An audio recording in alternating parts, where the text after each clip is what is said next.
So welcome everyone to the US politics lecture that's geared especially toward the 2024 presidential election. I think there's a lot of stuff that's happening which is honestly kind of confusing. So what we're going to do is we're going to look at the fundamentals of American politics and then we're going to apply them to this election cycle because I think it's so important for understanding what's happening right now. You can probably hear from my voice, I'm honestly a little bit sick. I considered shutting down this lecture, but I feel like being a sick senior guy just makes me even more qualified to talk about US politics. So let's get right into this. And here are our main candidates. There's Kamala Harris and there's Donald Trump. In the US presidential election, I think it's really important to understand, first off, how elections actually work, then how you can become president, because the presidency itself has special pathways that you have to pursue in order to actually rise to that position. Then we're going to look at the state of this race specifically before finally overviewing the implications of the outcome and kind of having more of an open discussion.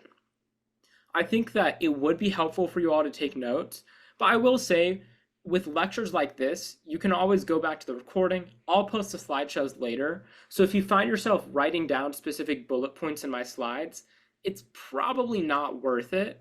I would just focus more so on what I'm saying and kind of the discussion that we're having. Of course, feel free to raise your hand or drop questions in the chat. I'll do my best to get to them. So first off, let's start with, that's the wrong slide, Elections 101. A lot of people, especially NatCircers, think, all right, it's time to tune out, government basics, kind of boring. I'm going to take this in my senior year AP Gov class that I'm going to get a 5 on. That's probably true, but I think that whenever we debate or we speak about the American election, it's really important to have an understanding of how the fundamentals of government work.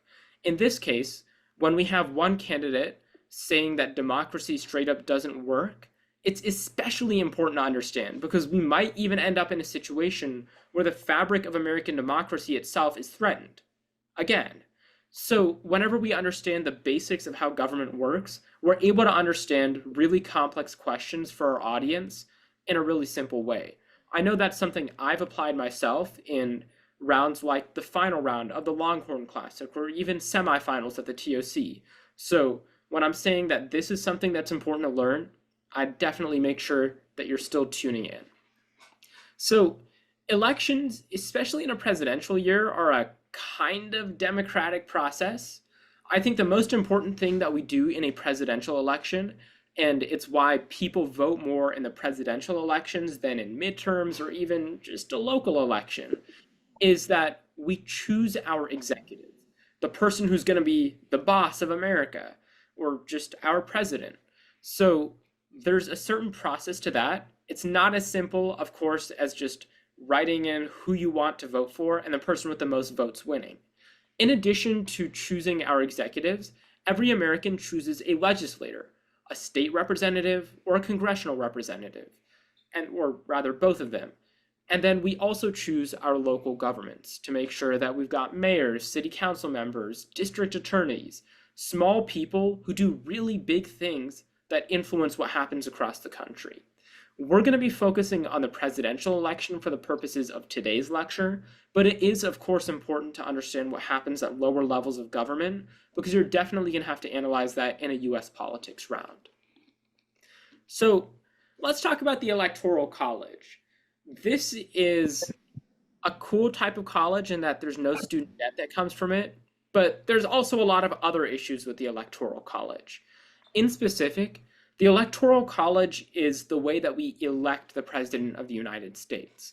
The reason we don't directly elect the President of the United States goes all the way back to when our Constitution was first getting written. I think Joe Biden has firsthand experience with that. But the thing about it is that smaller states in America, especially rural and agricultural regions, wanted to have more of a say than bigger cities and more populated areas. The reason why was that they feared their votes would kind of get overshadowed. So a bit of a compromise was made. There's the House of Representatives that more or less represents population. Then there's the Senate, where every state, no matter how big it is, gets 2 votes. North Dakota has a hell of a lot less people than California, but they both get 2 senators. However, California gets a lot more representatives. The way the Electoral College, which decides who becomes president, works is that somebody would be able to get representatives for each state and the number of senators and add them up. Then you take that number, and that's how many Electoral College votes each state gets. And there's a whole census that goes into determining how many reps each state gets, even though there's a minimum of one. But the bottom line is this: states with lower populations are guaranteed at least 3 electoral votes, which means they can sometimes have more of an influence on the outcome than bigger states with more of a population. Because, for example, in a winner-takes-all system, California can have 54 electoral votes, but if the state goes 80% Democrat, they still just get 54 electoral votes. If it's 51% Democrat, all the extra Republican votes don't matter at all. It still goes to the Democratic Party, and they get 54 electoral votes. So the Electoral College system has created a lot of instances in previous presidential elections, like in 2016, where one party will win the popular vote, but another is going to win the state-by-state vote, or the Electoral College. The reason I'm bringing this up isn't necessarily to advocate for a reform to it. There are very valid reasons for which it exists, and there are valid reasons for which one would want to reform it. But whenever we understand the presidential election, there's only a few states that really matter, because we have to look at states where the Electoral College vote is close, and each party has a real chance at capturing them in order to win the presidency. And that's going to shape our understanding of American politics. So, for example, if I went to 538, which is a polling site that aggregates a bunch of different national polls, this national poll, which determines who's ahead in the presidential election, kinda doesn't matter. It's only a few swing states that we'll talk about a little bit later, which really determine who's going to win the presidency. So, that being said, let's talk about the actual people involved in politics and the institutions. There's a couple of parties that dominate American politics. I'm sure that a lot of people listening to me right now might already know what they are, and for a few novices who might not, it's totally okay. I know plenty of novices who enter debate not knowing the main political parties in America. But it's the Republican Party and the Democratic Party. There's also what are called third parties, or smaller parties such as the Libertarian Party. I have friends who are in that. I know people who are part of the Green Party. And there's even really far out there parties like the Marxist Party in America, because it's a free country and people can make political parties based on whatever their opinions are. But the bottom line is that the Democratic and the Republican Party largely have a monopoly over American politics. We have a two-party system. So given the presidential election coming up in 2024, it's almost a guarantee that somebody from one of those two parties is going to win, even if third parties off to the sides get a few votes. And we're going to talk about the impact third parties might have later on in this lecture. But first, let's understand these two main parties. The Democratic Party is the left-leaning party, and generally when you hear left-leaning, it just means that they're more liberal. They believe that the government should step back when it comes to social issues, but step forward when it comes to economic issues and get more involved. So, for example, they believe that the government should have higher taxes on corporations and higher investments in welfare. Now, I'm not going to spend a lot of time going over the entire platform of the Democratic Party. If you're a nerd, you can read it. It's fun. But what I'm going to focus on in the context of this election is a division that exists in the Democratic Party. There's a progressive wing in the Democratic Party that's considered far left, and that's defined by people like AOC and Bernie Sanders, who will say that the government and even parts of the Democratic Party are too much so catering to corporations, and that we need more economic populism. That means higher taxes on rich people and higher investments in welfare. Another division that exists is over the issue of Israel and Palestine. More progressive Democrats will be against sending money to Israel, but more moderate Democrats will be pro-Israeli. Now, on this moderate side of the Democratic Party, they still do believe in higher taxes and higher government spending, but they might do it in a more pro-corporate way. For example, you could see Democrats on this moderate end believe in investing in welfare, but maybe doing it through corporations. For example, investing money in infrastructure to create jobs that ultimately helps people. So it's still big government, but it's big government in a more pro-corporate way versus a more pro-people way. At least that's how both sides might be described. Of course, people might have their own opinions. I'm only explaining this from my vantage point. Now, there's obviously a lot of things that unite them.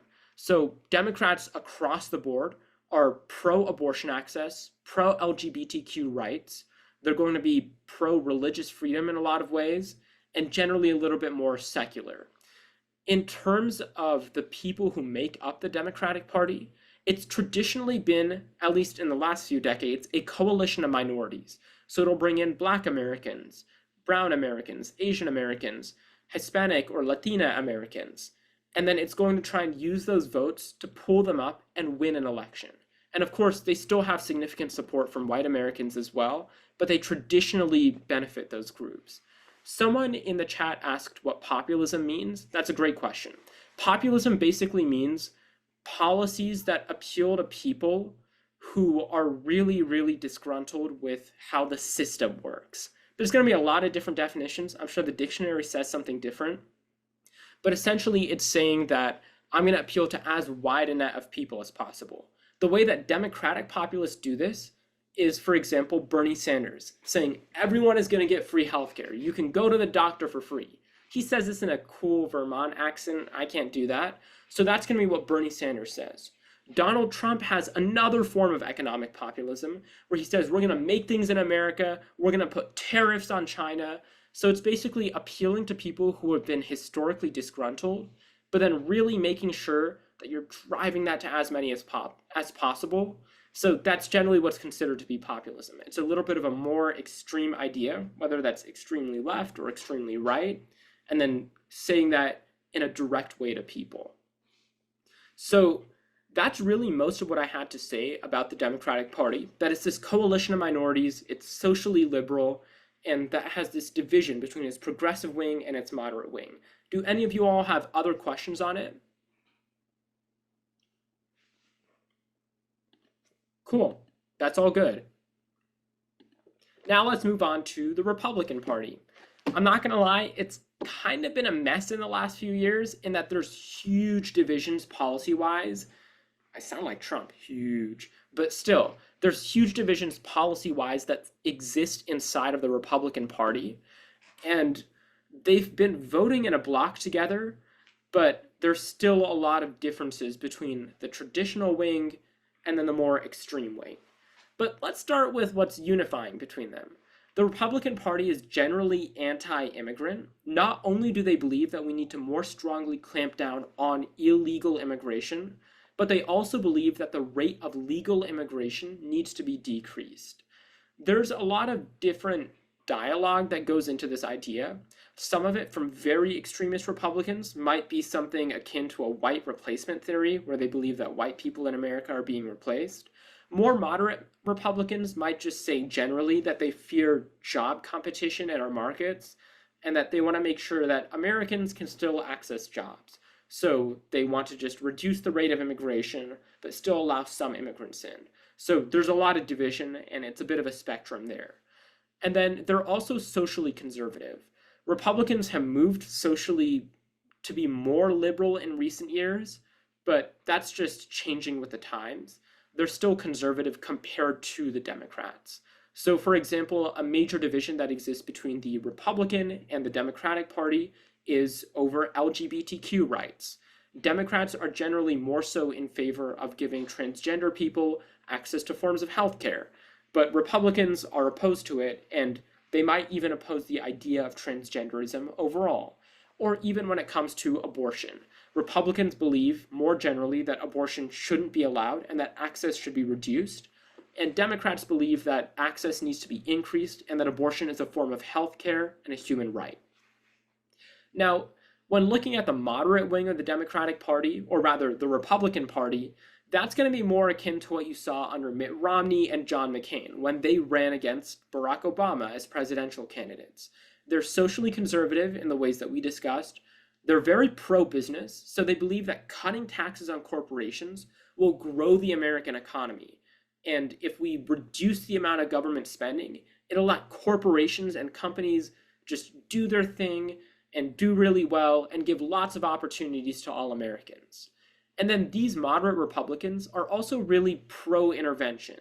So they believe not only in intervening across the world, but also in being against Russia and against China, essentially making America a global leader. You'll notice that I mentioned a benevolent foreign policy on my slide about the Democratic Party, and that's because they kind of have similar approaches. The moderate Democrats and the moderate Republicans, they believe in backing what are American allies and being a leader and a hegemon across the world, even when that uses military force. Now, if we move over to the extremist, more Trump-leaning wing of the Republican Party, it's gotten to be a little bit different. I would call them conservative by convenience. The reason I'm saying this is that the traditional conservative values of small government and maybe a little bit more conservatism on social issues are kind of thrown out the window when it comes to political convenience. I'm not going to lie, it's kind of difficult to pack Donald Trump into a political lecture because he doesn't necessarily work out with the ideology of either party. But what I will say is that he does things like, for example, overturning Roe v. Wade by appointing Supreme Court judges who are against Roe v. Wade, and then saying that he wouldn't necessarily sign a national abortion ban. The reason that he does that is that he's trying to cast as wide a net as possible in American politics and reduce the damage that he incurs from either decision. He doesn't want to annoy moderates, and he doesn't want to annoy extremists, and he doesn't want to annoy independents. So that's something that's a little bit confusing about Trump, but it's just different. I will answer that question about the Democrats in a sec, but I'm going to keep going when it comes to explaining the extremists. Republicans who are on this more extreme side are generally pro-business, but anti-technology. The reason I'm saying that is that they believe traditional social media companies and even the media suppresses far-right Republican ideas about things like the COVID-19 vaccines, and they believe that big tech needs to be cracked down on.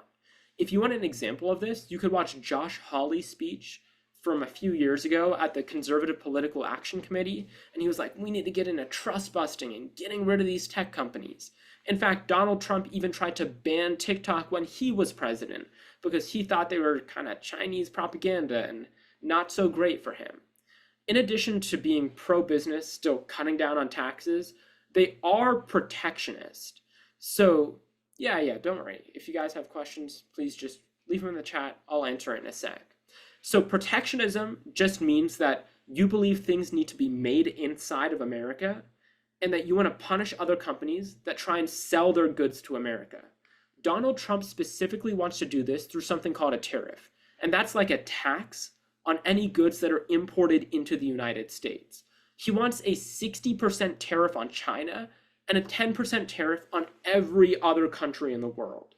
A lot of economists think that's going to be pretty destructive. Although it will probably help increase American manufacturing, it'll also make a lot of goods really, really expensive because those companies aren't going to be like, oh, I'm just going to pay 60% taxes. They will pass them on to consumers, and that's going to make things really, really expensive. And finally, Trump is anti-immigrant. As we discussed earlier, he wants to cut down on illegal immigration and legal immigration. During the presidential debate last night, he implied that illegal immigrants are eating their neighbors' dogs in Ohio. You can make of that what you will, but it represents the way he feels about immigrants in America. He has also said things like that they're poisoning the blood of our country. So there's very, very harsh rhetoric against immigrants, especially illegal immigrants, and he's pledged a massive crackdown on them. Somebody asked, what makes Democrat Kamala Harris supporters different from your average Democrat? I think that Kamala Harris, as compared to Joe Biden, I'd say Joe Biden's supporter is an average Democrat. Kamala Harris is a little bit to the left on some issues, so she believes in more of what we call economic populism, where she's giving people $25,000 for their first home, a $6,000 child tax credit. She wants to limit prices on groceries. All of those are considered pretty progressive ideas. So I'd say the average Democrat Kamala supporter is a little bit to the left and more progressive than Kamala Harris. And this represents something that's been happening on both sides of the political spectrum, where the Republican nominees are becoming more Republican And the Democratic nominees are becoming more Democratic. And someone asked, I know you said this, but Trump constantly seems to do things that go against the moderate Republican belief of expanding America's influence on the world. Yeah, he does. And what I mentioned earlier is that Trump has still been able to unite the Republican Party. So they are kind of a mess, but they're also a united mess. So moderate Republicans might disagree with Trump on that issue, but for example, be so appalled by the Democratic stance on abortion, as I've met several Republican voters who have told me about this, that they'll still vote for Donald Trump. So Donald Trump has struck this balance in the Republican Party where he's right-wing enough on some issues, but far right on others, and he's able to get votes from most Republicans. But that's a really good thing to point out. Oh wow, you guys were right about to find out how to become president, then Andrew asked a question. I'm just kidding, Andrew, it's all good. Is there a gauge on whether or not voters know that the Trump tariffs will likely do more harm than good? People might still vote for Trump. On the surface, it looks like his tariff benefits the everyday American, right? Andrew, I think you asked a really good question because it points to something that I'm going to mention a little bit later in my lecture. Americans low-key don't know much. It's just straight up. A 60% tariff would cause way more inflation than anything that has happened under Kamala Harris and Joe Biden, even if you view Biden and Harris as being responsible for inflation. And that's a valid viewpoint. I totally understand it. Conservatives have good points to make. But that Trump policy is kind of crazy. I think that a lot of voters don't know what the tariff is going to do. And Harris has been trying to hammer that home by calling it a sales tax. But because Harris calls it a sales tax and doesn't really explain it, Trump just says, no, I'm not going to increase the sales tax. And people are like, see, Trump is fine.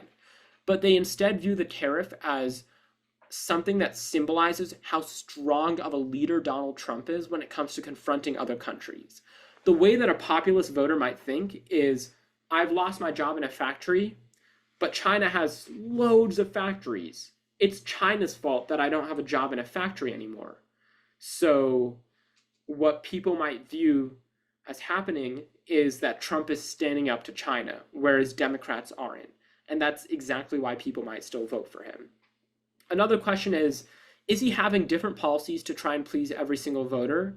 Yeah, I think so. I think that's part of how politics works. You want to try and appeal to as many people as possible. Even Kamala Harris does that in some ways. For example, on the issue of Israel and Palestine, she tries to appear simultaneously pro-Palestinian and pro-Israeli, but there's still a divide.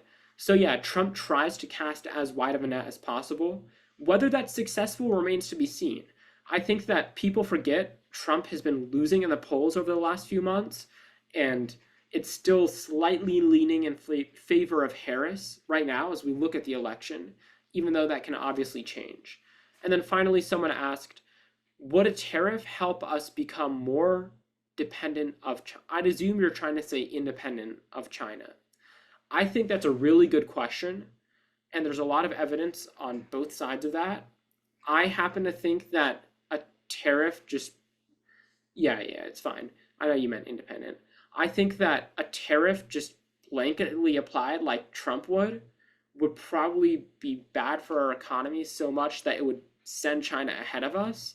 But unfortunately, it's not a US econ lecture, so I can't get too deep into that because that's a good 5 or 6 minute answer. What I will say is, if you want to hear my response to that, because I've also done some reading on US econ, just stick around to the end of the lecture. You can ask the question and we'll cut it out of the recording. All right, now here's the big part. How do you become the president of the United States? People vote for you.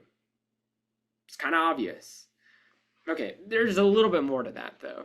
So I think that I've boiled down, in my personal philosophy of analyzing American politics, the presidency into 2 big factors. And keep in mind, I'm not really talking about the primary at this point. I'm talking about winning the general election. If you want to win a primary, that's something we'll talk about in 2028 when the next primary season is happening. But For now, let's look at how you become president in the general election. The first and really most important thing is getting people to show up to vote for you. This is surprisingly hard. In the 2016 presidential election, a lot of would-be Clinton voters just stayed home, and that helped to turn things toward Donald Trump. Let's talk about why people don't like voting. Part of it is admittedly voter suppression. A lot of Americans don't have time to go out to vote. There's not great early voting. Ballots are super hard to access for people who don't have vehicles and are really poor. And there's also something called voter suppression. So there's these external factors that I just discussed, like people not having time, not being able to get off work, etc., that are coalescing. And then there's some states that purposefully try to suppress voters and reduce turnout. In particular, that's because certain political parties benefit from more voters turning out, and certain political parties are hurt by more voters turning out. So in states like my home state of Texas, we've seen legislation passed that reduces the amount of ballot boxes that exist and reduce ballot access overall.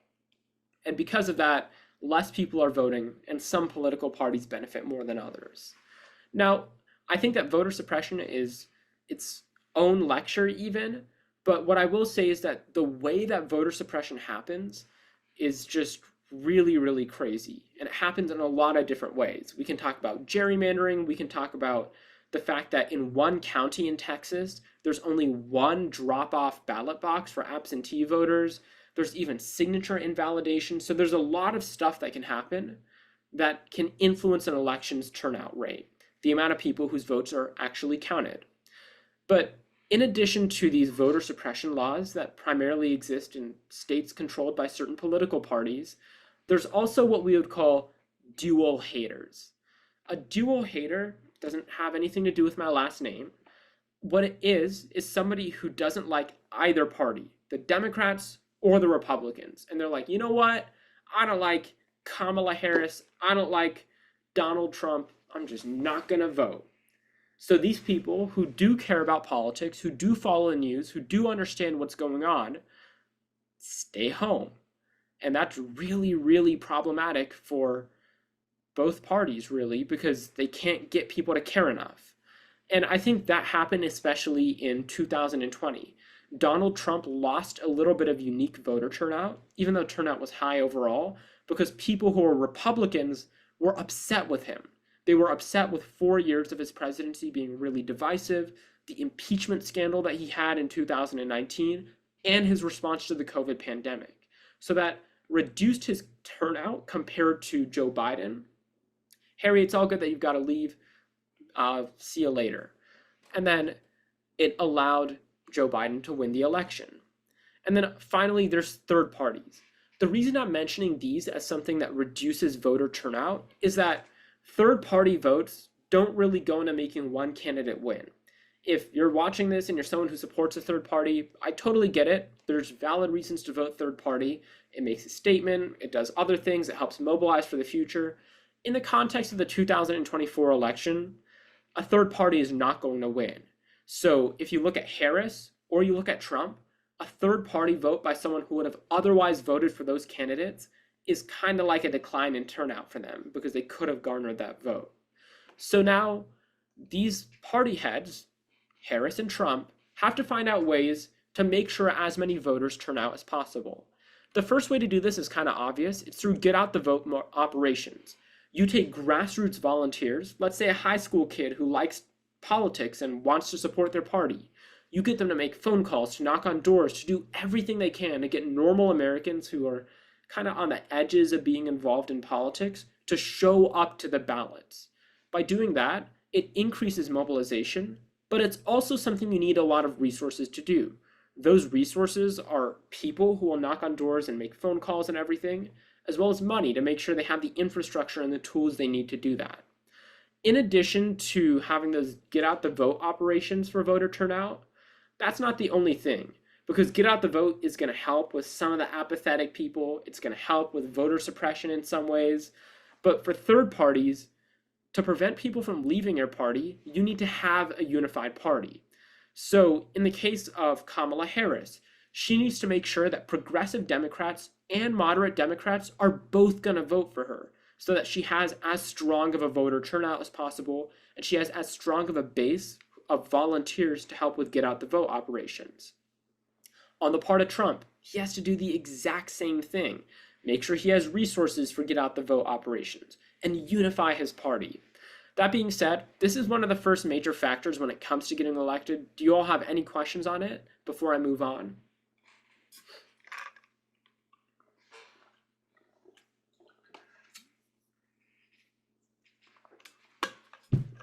Okay, cool. All right, let's talk about swing voters. In my opinion, is the Electoral College more significant than the popular vote? Someone just asked me. Yeah, because you could win the popular vote, but you could lose the Electoral College. And that's what we're going to talk about right now. So on the map that I'm showing you all, every single state that is gray does not matter. The outcome that it's going to have in the presidential election is nearly guaranteed to either go to Harris or to go to Trump. California is not going red anytime soon. And despite what a couple of emails might say from the Democratic Party, Texas is not going blue either. So really we have to focus on swing states. Someone asked what the Electoral College is. Since there's a little bit of confusion, that's all good. Let's go back in the lecture here. We'll go to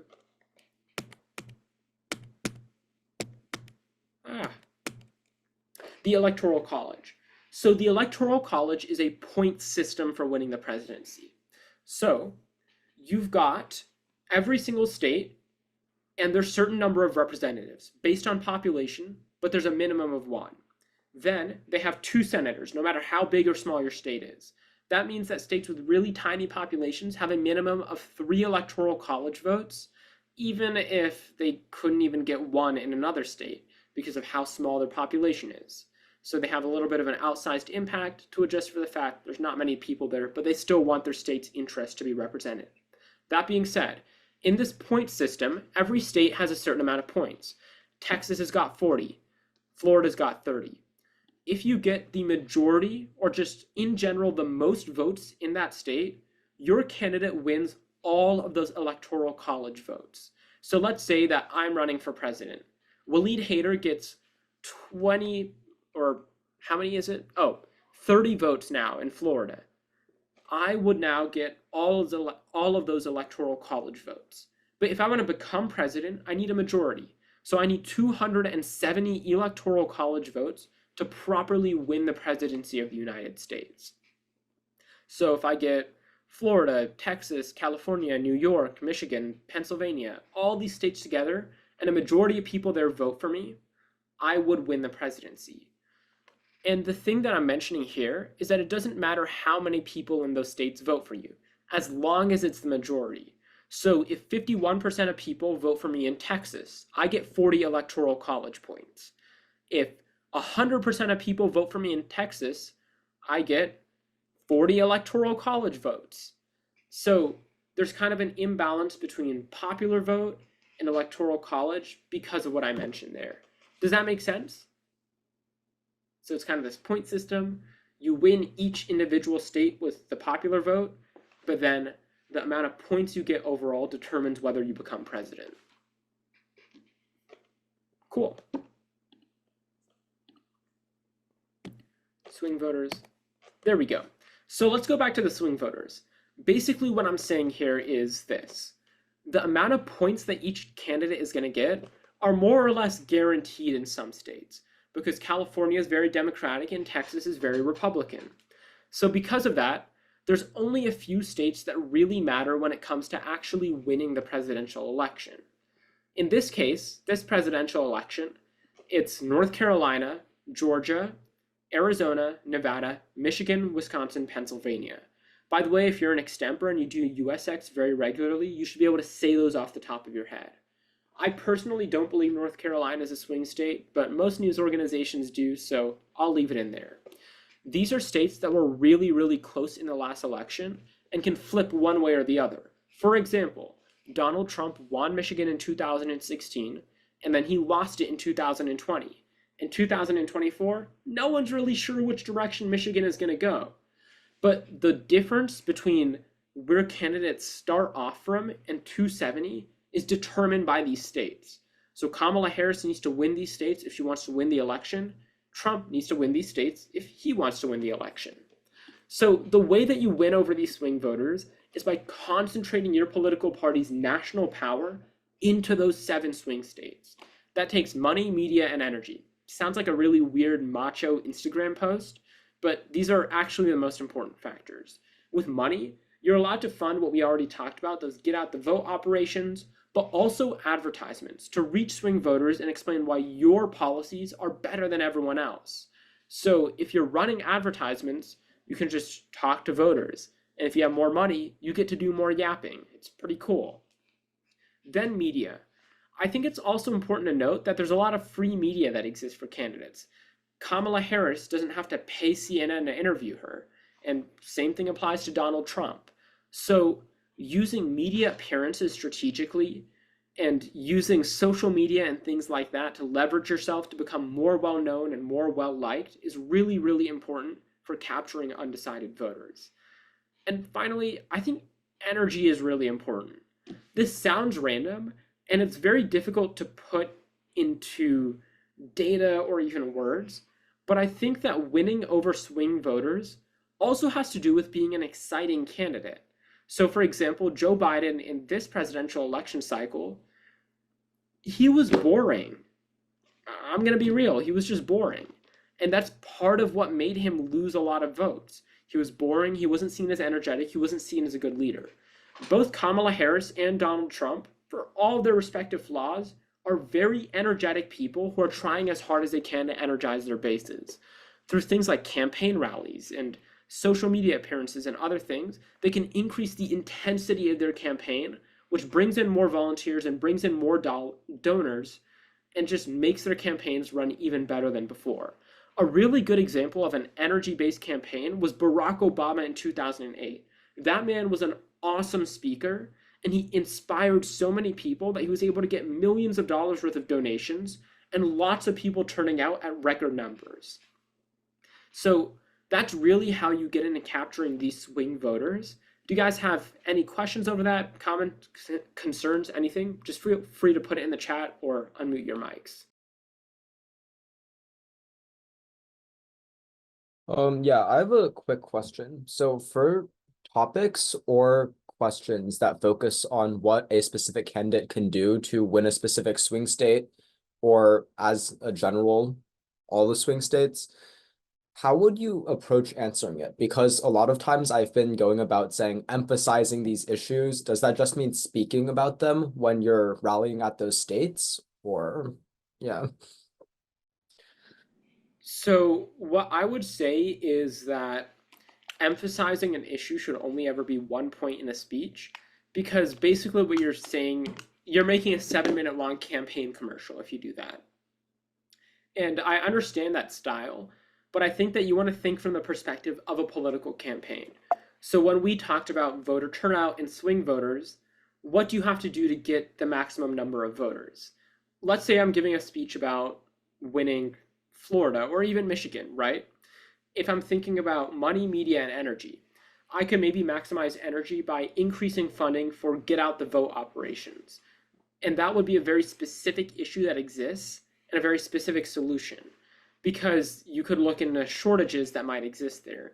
Obviously, you'd have to look at a state by state level at what the specific issues are and then adjust based on that.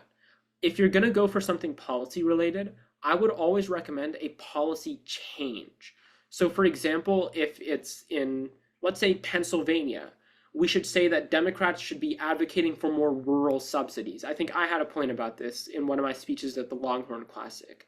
I said that to win over these voters in agricultural areas, you don't just have to be socially conservative, you have to appeal to their economic concerns. And in that case, it had to do with farming and more equipment and things like that. If you want to talk about media, for example, you could talk about buying advertisements on social media platforms. In my opinion, that's a little generic. You could go more specific by talking about the types or targets of those advertisements. So, for example, I had a point in a speech that I gave about how Democrats didn't do enough Spanish language advertisements, and they were basically losing over minority voters as a result of that.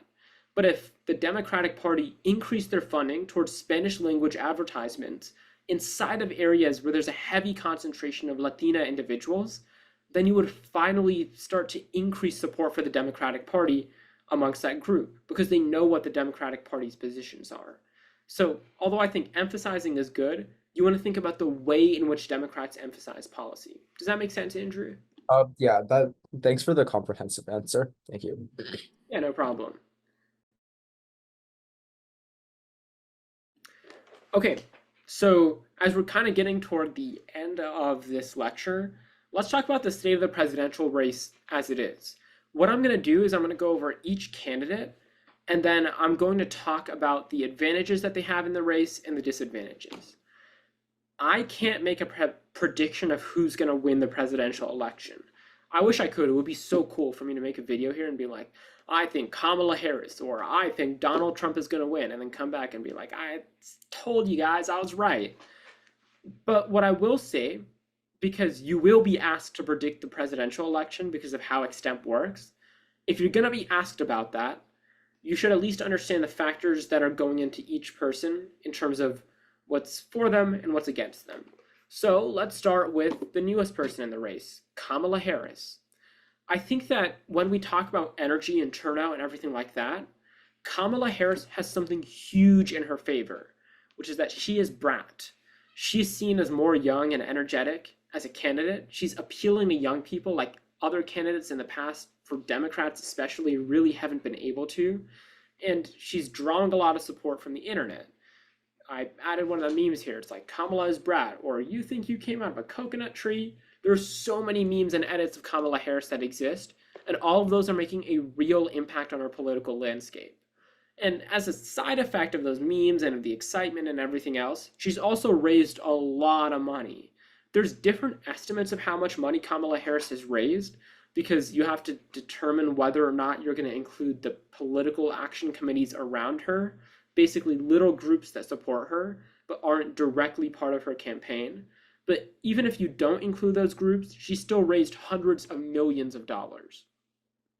So if we look at the base of her ability to turn out voters, that's already really, really strong on her behalf. And of course, this is coming at a time when just a few months ago, we had Joe Biden and Donald Trump, old people as the only candidates on our presidential ticket. And a lot of people at that time said age is a huge issue in this campaign. Now there's a young person who could be president. So that's inevitably going to help shift voters back to Kamala's side. Now, abortion and democracy, I would say, are the key issues that are benefiting her right now. We'll discuss the economy a little bit more, but unfortunately, it's a bit complicated for her. On the issue of abortion, Republicans, despite the personal views of anyone who might be watching this lecture, Republicans have the more unpopular view. Their support for more harsh restrictions on abortions, especially at a state level, is not something that the American people in polling have been found to support. And even in conservative states, whenever abortion is put up as a ballot measure where individual people get to choose whether or not their government will allow or restrict it, even those conservative states have voted in favor of abortion access. So Kamala Harris being able to leverage this issue of abortion is something that's going to help her. In addition, democracy is an issue that's going to help her. On January 6, 2021, Trump tried to reverse the results of an election that he lost. There's not really a way around it. Some people will say that he's changed since then, or they don't care about that necessarily, but that's the truth. Trump tried to reverse an election. And because of that, democracy is something that's going to be on the side of the Democratic Party. And they're really going to hammer home this idea that Donald Trump as a human is a threat to American institutions. In fact, that's why a lot of Republicans like Liz Cheney, Adam Kinzinger, even Dick Cheney have endorsed Kamala Harris. So you're going to see that Republicans who don't agree with her on policy still agree with her as a person being better for the presidency. Now, there's also some things that are against her. Here, I see someone. That's a really good question. I'll answer that in a sec. Biden's record on inflation and kind of economic frustrations that exist are against her. Now, if you look at the economic data that exists in the United States, that shouldn't be the case. The economy is actually doing pretty well if you look at the data, even comparing wages to inflation. But I think it's really important for us as people who are basically up and coming political activists or even just engaged citizens to understand that numbers on paper don't necessarily equate to reality on the ground. The reality on the ground is that a lot of Americans are burning through their savings that they accumulated during the COVID pandemic. They are finding it harder to pay for day-to-day expenses, especially in swing states like Michigan, by the way, and getting a job now is not as easy as it was even a few months back. So all of those things are coalescing to make it so that more Americans trust Trump on the economy because they just remember the pre-COVID economy as being better than they trust Harris and Biden. Next up, when we talk about turnout, not just swing voters, progressives in the Democratic Party are really, really upset with Kamala Harris over her support of Israel. That's going to be important in states like Michigan, where a huge Arab American population that's been affected directly by the war is saying that they're uncommitted for Harris. And even though they are Democrats, even though they don't like Trump, they might not vote for Kamala Harris. Again, not trying to impose a view here, but that's something that's happening in the election, and it's affecting the way that people see Kamala Harris and her chance of winning. Levi asked, do you think her being a woman as well as a minority might help her chances? I ask because I've heard some say they're afraid not to vote for her because they don't want to risk not being a part of history and electing the first Black woman president. Okay, I think that people voting for Kamala Harris because it's going to be something that makes history is pretty rare. Americans, by and large, are voting based on the issues that they perceive.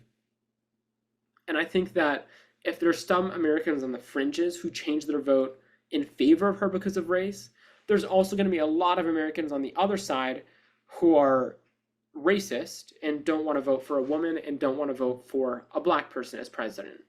It's unfortunate, but it's a reality in our country. There was a Fox News host, Jesse Waters, who said that if a man votes for a woman, he starts to become a woman, which is just crazy. So I think that Kamala Harris being a minority could actually help her in this election because of the way she's handled it. I read an opinion piece in the New York Times which explained this in a really good way, basically saying that she's not trying to tell people to elect her because she's a minority, but she's instead taking the fact that she's the only woman running for president right now as a major candidate and using that to appeal to groups that Joe Biden might not have been able to reach when he was the nominee. For example, in states like Minnesota and even Michigan that are swing states that we discussed earlier, there's a lot of white women in the suburbs who voted for Biden in 2020 and Trump in 2016. If Kamala Harris can take issues like abortion and be a stronger advocate for them because of her identity, then that's going to make her strengthen in this campaign. So I would personally say she's strengthened by being a minority and by coming from a group that hasn't had much representation in American politics in the past, but there's going to be a lot of different perspectives on it. So I would just make sure to keep an eye out for how other people might view the issue. Yeah, I know it's kind of a lengthy response. I guess I'm becoming all scholarly here, but I think it's fine. The purpose of a lecture is for us to understand these issues with a lot more depth. This is Donald Trump, whose face is getting cut off, at least on my screen, but I think it's fine. So I think that what's interesting about Donald Trump is that he is an incumbent president who is not an incumbent president who is running for re-election. If that confused you, it's all good. Basically, an incumbent means somebody who is already holding office who's running for office. Typically, the person who's president in their first term runs for a second term.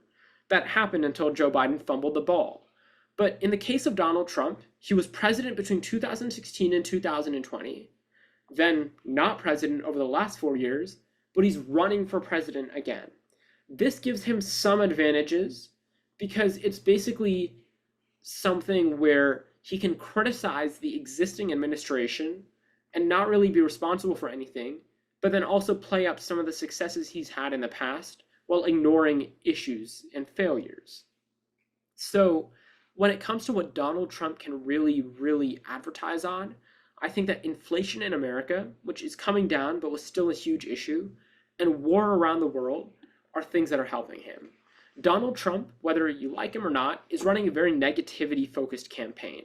Basically, he's trying to appeal to Americans who are frustrated with issues in the current administration and use that in order to create enough negativity and energy that he's voted into the presidency. He is really focused on this issue of inflation, and he's really focused on war around the world. If you listen to interviews he's done, and for the sake of this lecture and for the sake of my understanding, I have listened to them. They're a little bit rambly. Sometimes he talks about sharks getting electrocuted, but he always talks about how we're on the brink of World War III, or how we're not going to have a country anymore, crazy things like that. And he's basically catastrophizing current issues and making them seem really big in order to make sure that he energizes voters, increases turnout, and turns the opinion of swing voters. I will also say that when it comes to social issues, Democrats are losing some ground to Donald Trump. I think they've started to make it up, but you'll notice that the Republican Party will advertise very heavily on the idea that LGBTQ minorities, or rather minors, people under the age of 18, shouldn't be allowed to get gender change healthcare. And the idea behind this is that it's going to turn the opinions of some minority voters in swing states toward the Republican Party. In particular, there's a large population of Catholic Christian, but also Latina people in Arizona. They typically voted for Democrats in the past, but they've slowly been shifting toward the Republican Party. And a lot of the reason for that shift has been social issues. Whether you agree with the Republican stance on that issue or not, it is something that's strengthening them in this election. But at the same time, there's other social issues against him.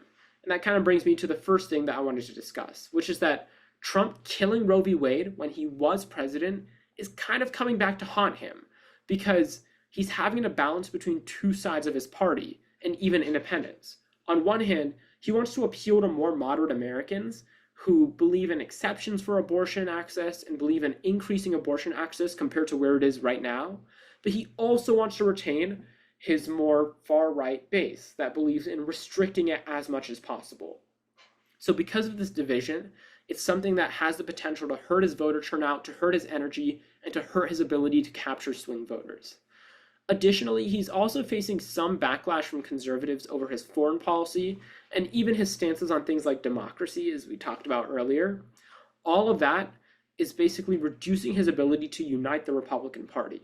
It is still united, like we talked about earlier, but there's people who chipped away at that unity, like Adam Kinzinger, like Liz Cheney, and Dick Cheney, who's not very well liked, as you might know, amongst Democrats. So all of those things are showing that Trump is still in a decently strong position, but he is on the back foot in this campaign. That being said, that's all I have to say when it comes to the state of this race. I think that we're hitting around the 52-minute mark, which is a good place to be at, but I don't want to get into the state-by-state analysis because I think you can find good instances of that on YouTube. I'd recommend writing down Let's Talk Elections. Really good channel. I like watching them, understanding them. They're very fair, they're bipartisan, and they help you understand the American election cycle. Let's see. What was his reasoning of the context as to why he said democracy doesn't work? I think Trump has said something along those lines. What I was getting at, though, is that Donald Trump denied the results of a democratic election, and he started an insurrection in the United States, and that made him lose a lot of support amongst Republicans. Again, a lot of Republicans are fine with it, and they view it as something that wasn't even as bad as the media makes it out to be. If your philosophy is that I'm overblowing that issue, that's a view that you can have and bring in evidence for, and that's understandable. But the bottom line is that Republicans have left the Republican Party in decent enough numbers to be significant, specifically because of the way that Donald Trump has acted with regard to democracy. Can you link us a few of your Extemp speeches on elections to give us a view on how to apply this to Extemp? Yeah, I'd love to do that. What I'll do is I will add that to the description of the YouTube video. I think I have one that I gave recently, and then I will also send it as I will have our I think he's here somewhere. But I will have our lecture director, the guy who manages all the lectures, send out an email blast to everyone with those speeches. I don't have them on me right now. They're lost in the cloud on my Google Drive, but I will send them. And thanks for the question. Cool. Let's talk about the outcomes of the election. I initially had slides for this, but I decided that it would kind of result in a lot of writing things down. Instead of that, I want to talk about the domestic and international implications of the election just as a conversation with you all, as a good way to test your ability to analyze American politics and understand the election. So domestically, what are things that might happen if, let's say, Kamala Harris is elected? And I'd like you all to fill out the chat, even unmute your mics and talk. I'm interested to hear. And if not, I'll contribute my stuff as well. Probably more widespread, like a abortion, like not like a like legalizing it. Yeah, more like legalized abortion. Yeah. So one of the main things that she wants to do is protect abortion rights nationwide. That's for sure going to be a huge difference. So that's a social issue. And that's definitely one type of issue that's important. Now let's move on to the different types of issues in American politics. More gun control, exactly, another social issue. Let's talk about the economy. What could Kamala Harris be doing for the economy? I've talked about this a little bit throughout my lecture. If you're listening to this on YouTube, I'd recommend you just think in the back of your head what you might say to me here. What would Kamala Harris do when it comes to the economy? We'd probably raise taxes on large corporations, and for tariffs, like I think she might do targeted tariffs, like what Biden was trying to do instead of like a big one that Trump is aiming for. What's a targeted tariff?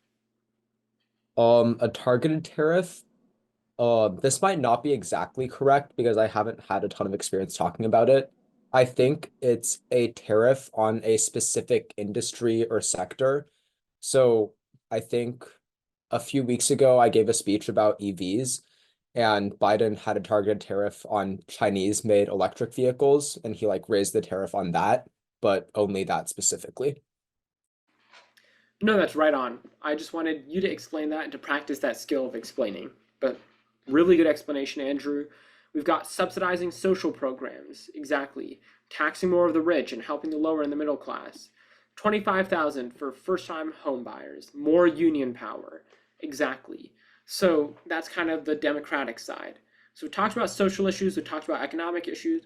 What would happen in terms of foreign policy if Kamala, actually, we'll leave that to the international slide now that I think about it. But let's talk about Donald Trump on the other side of things. Social issues. What would Donald Trump do for social issues? I think you'd make abortion more up to the states to decide. Yeah, he kind of wants to leave it as is. Someone said take away from Social Security. Honestly, Trump doesn't really care about shrinking the government. I think that he'll like Social Security to be in place, and he's promised to keep that. In American politics, and this would go into a broader US politics lecture, Social Security is a bit of a sacred thing. There's issues in Social Security, and there's real ways to reduce spending on it without messing up benefits for seniors. But because so many seniors vote, and with such high levels of turnout, no American politician would ever touch Social Security with a 10-foot pole. So I think that it's very possible he might cut some social programs, but not necessarily cut Social Security. But you have the right line of thinking. I'm seeing some tariffs. Okay, yeah, so let's talk about economics. What else would he do economically? You'd probably lower taxes on like the top 1% in large corporations, so the opposite of what Kamala would do. Yeah, and it's probably also true that Donald Trump would lower taxes on the middle class. He did that when he was president. He tries to give everyone a tax cut to justify the tax cuts for corporations. So it's kind of about shrinking taxation.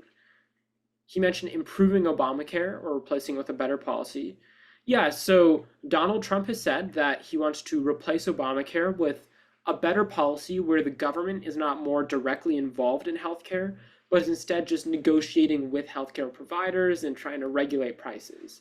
Democrats have criticized him for not having a plan. He said during the presidential debate that he has concepts of a plan.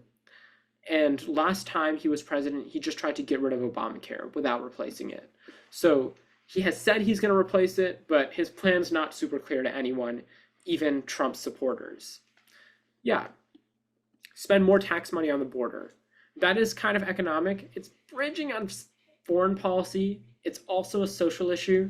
I kind of like that it hits all three, and that's why Trump talks so much about the border and immigration. If you listen to him during last night's debate, he talked about the immigration whenever it came to the economy, foreign policy, social issues, everything. He tried to loop immigration in. So that's definitely been one of his signature issues, and he will surely spend more money on the border, whether it comes to building more walls or bringing in more agents. Okay, let's move on to international policy. Kamala Harris wins. It's January 20th. How does Kamala Harris chart a new path forward when it comes to American foreign policy? And it's okay for there to be things that are already happening because Kamala Harris is a Democrat, Joe Biden's a Democrat, so there's bound to be some similarities. But what would a Harris presidency look like for foreign policy?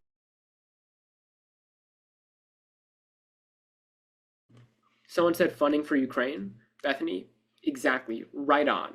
There would be lots of funding for Ukraine. Kamala Harris believes in funding Ukraine. Donald Trump believes that Ukraine's victory is not super important, and he just wants to negotiate an end to the war. Anything else on foreign policy that she might do? I think she would in general, like support NATO more than Donald Trump would. I guess Ukraine kind of falls under that. Yeah, that's right. So on NATO, yeah, someone said ceasefire agreement between Israel and Palestine, maybe. Yeah, she said she's working on it. At least that's what she said, though there's still been a lot of frustration with a lot of progressive Democrats who have said that she needs to put more pressure on Israel by doing things like restricting arms shipments. But yeah, that's definitely something she said she wants to do. There's just some disagreement over how to do it. I think So she would instead- oh what? No, you're good, Levi. Yeah. I think she will continue to fund Israel and send stuff over, it sounds like. Yeah. Someone said maybe give less money to Israel compared to Trump. I would say that's a pretty fair way to describe it. I think that's probably true. Trump is very supportive of Israel. She has actually been attacked by Trump for not being supportive enough of Israel. So it's an interesting divide that exists in American politics, where the far left says, don't support Israel at all. The moderate left says, support Israel moderately. Moderate right and far right is pretty united in saying, let Israel do whatever they want, give them everything they need. So someone said, Kamala Harris wants to get involved with helping Africa. This is a big difference that I want to underline that happens between Harris and Trump. Trump believes in an America first foreign policy, which reduces spending across the world and reduces engagement. It's an interesting hand gesture. I got to experiment with this more. But my main point around this is that Kamala Harris believes in doing things like sending food to African countries for the sake of just increasing America's reputation on the world stage, because she thinks it'll kind of create more credibility for us down the line. But Donald Trump says, hang on a minute, we kind of want to... Yeah, I'll tell you about that speech in a sec. But Trump says, hang on a minute, we kind of want to focus on problems here at home, like cutting taxes. So I'm going to scale down spending on aid to other countries and just focus on the alliances that I think are the most important. In the case of Republicans, they believe in reducing involvement abroad, at least right now, except for Israel. Israel is the exception to that policy. They're still very pro-Israel. So that being said, I think you all are getting really, really good when it comes to creating the right frame of mind when it comes to addressing this issue. God, my mind is very circular, guys. I'm going to need to get Motrin soon. But my main point is that there's huge differences between Kamala Harris and Donald Trump, not only when it comes to specific policies, but also due to philosophies. So with that being said, I think that I've really outlined the main things that I wanted to discuss throughout the course of this lecture. I think we're in a really good place now. We understand the systems behind the American election. when it comes to our actual democracy. We understand how you actually get elected and what goes into being elected, voter turnout, and convincing swing voters. And we also now know the state of the race when it comes to each candidate's ability to win over those certain demographics and which states they need to be winning. And with that being said, I think we can call it wraps on this lecture. Let's leave the recording on for a sec. I want to open it up for any questions because I think people might want to watch at the end. I'll give the editor permission to just choose which questions they think are important for the understanding of people who would watch this lecture on YouTube. So I'm gonna scroll up. Can you tell us about that one Extemp speech you told us to watch to get a better perspective of something? I forgot what it was. I forgot what speech that was as well. I'm not gonna lie. I think that I might have just been talking about something I gave earlier on. What I will do though is send you guys recordings later this week in an email. I'll have our lecture director take care of that, and I'll add it to this YouTube video's description so you can see speeches I've given about elections and speeches given by other people about elections so you can really understand the issue. Waleed, can you vote in this year's election? I'm unfortunately going to miss the deadline by about a month, but I have been pretty active in this election in terms of working with political parties and working as an activist. So I'm still staying civically engaged. What's Kamala's stance on issues like climate change? Great question. Kamala Harris is on the Democratic Party side, and I really didn't discuss the environment because I'm not going to lie, America just has so many big problems. We all forgot about the environment during this election, but Kamala Harris as a liberal does believe in more intervention on environmental issues. She'll probably continue spending under Joe Biden's Inflation Reduction Act, which poured over $1 trillion into things like electric vehicles, renewable energy, and so much more. So she's taking this moderate pro-corporate approach to climate change. She's saying that we need to pay corporations to build solar panels, wind power, electric vehicles in America and sell it to people. And that's how we're going to grow the economy, and that's how we're going to make our infrastructure better. So she's definitely in favor of addressing the issue of climate change. What I will say on climate change, though, is that Kamala Harris is still moderate. There's types of oil extraction that she supports keeping, for example, fracking in Pennsylvania, because she doesn't want to lose votes from key groups of voters. Inside the swing state of Pennsylvania, that's got quite a few electoral votes, there's a practice called fracking. It's destructive to the environment, and it goes against a lot of what the Democratic Party says they support. But it employs so many people in that state that Kamala Harris cannot oppose it. So even though she previously opposed fracking, she's now changed and moderated her position to be supportive of fracking. Let's see. Didn't Kamala also talk about term limits for Supreme Court justices? Biden talked about that. I haven't read about Kamala Harris's specific stance on the issue. I'd assume that because she's vice president to him, she's probably supportive of it. The thing about term limits for justices is that there's nowhere near enough support for that in Congress. So it'll never get passed. It's just something people say. Joe Biden just randomly took it on. He addressed the nation when he talked about it, but it just flew over everyone's head. Could you briefly go over I'll try to be brief, go over the impact of the election result will have on the Supreme Court? Since SCOTUS justices serve for life, another Trump presidency could guarantee another decade and more. Yeah, so the basic thing about this is that there's one member of the Supreme Court who's really old, nearing a retirement age. They decided to not retire. I think that, let's not get into the specifics, but basically the next president will most likely preside over a time when that justice either retires or comes close to a situation where they have a higher likelihood of passing away while they're a Supreme Court justice. Because of that, whoever controls the presidency will be able to nominate the next Supreme Court justice. But whoever controls the Senate will be able to confirm that justice. That's because there's a divide in how powers work in America, where if you want to become a Supreme Court justice, you have to be nominated by the president and approved by the Senate. So if Democrats want to choose a Supreme Court justice, they'll have to have the presidency as something they win and the Senate. Right now, it's looking like the Democrats are likelier to win the presidency than they are to win the Senate. If there's a divided government, it's likely that no one gets nominated and the seat just remains empty. So to answer your question about the Supreme Court being affected by the election, if Republicans win, there will be a huge supermajority on the bench. If Democrats win, they can bring it back to being a little bit more liberal. What's Kamala's stance on immigration? Good question. So Kamala Harris's stance on immigration is obviously shaped by the fact that she's the kid of immigrants, and it's very different to Donald Trump's. If you listen to yesterday's debate, I think you'll get a pretty good impression of this. That's because Donald Trump described illegal immigrants and legal immigrants alike, not making a distinction, as criminals, rapists, gangsters, murderers. He's done this repeatedly. He said that during a podcast with Elon Musk, when Elon Musk, who supports him, said, "Hey, I know you don't like illegal immigrants, and I'm cool with that as an immigrant.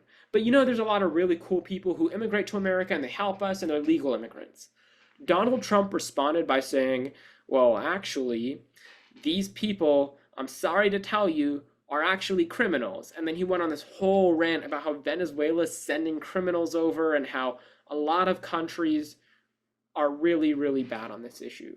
It's very likely that Donald Trump would be very strict on immigration, both legal and illegal, because the modern Republican Party's platform has shifted away from pro-business to being pro-protectionist and thinking that any immigrant who comes into America threatens people's ability to get jobs.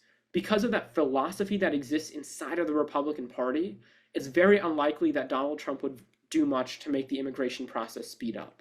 On the other hand, Kamala Harris believes in expanding immigration. Both legal and illegal immigration have been at all-time highs during the Biden administration, though illegal immigration has been coming down and she's trying to pass legislation to increase border patrol.